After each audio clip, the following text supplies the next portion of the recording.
Hello, magandang araw po. Ako po ang inyong kaibigan. Ang vlog pong ito ay para sa mga may sakit na GERD, acid reflux, anxiety at saka depression.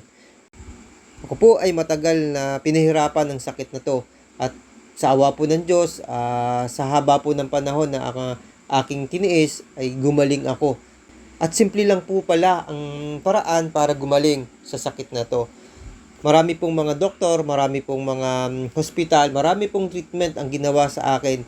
Sa totoo lang po, nagsimula po ang aking karamdaman noong 1990. Ako po ay nasa 15 years old nung panahon yon.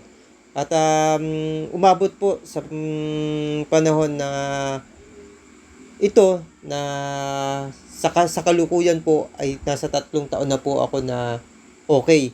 At yung 3 taon pong yan, matagal ko pong pinakikiramdaman kung muling babalik at muling magpapahirap na magkwento ng aking mga karanasan dahil sa 3 taon na lumipas, talaga pong napatunayan ko na okay na po ako.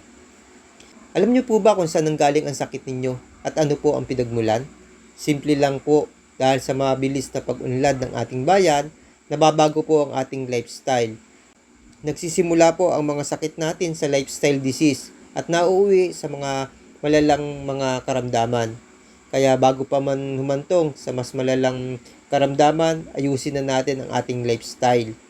At simulan na rin po natin na linisin ang loob ng ating katawan.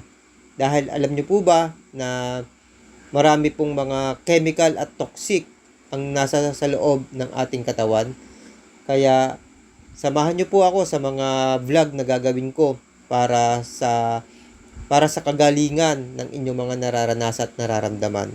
Muli po, magandang araw po at ako po ang inyong kaibigan na magbabahagi at sana po magsama-sama tayo sa maraming kwento, sa maraming mga isi-share ko para sa inyong kagalingan.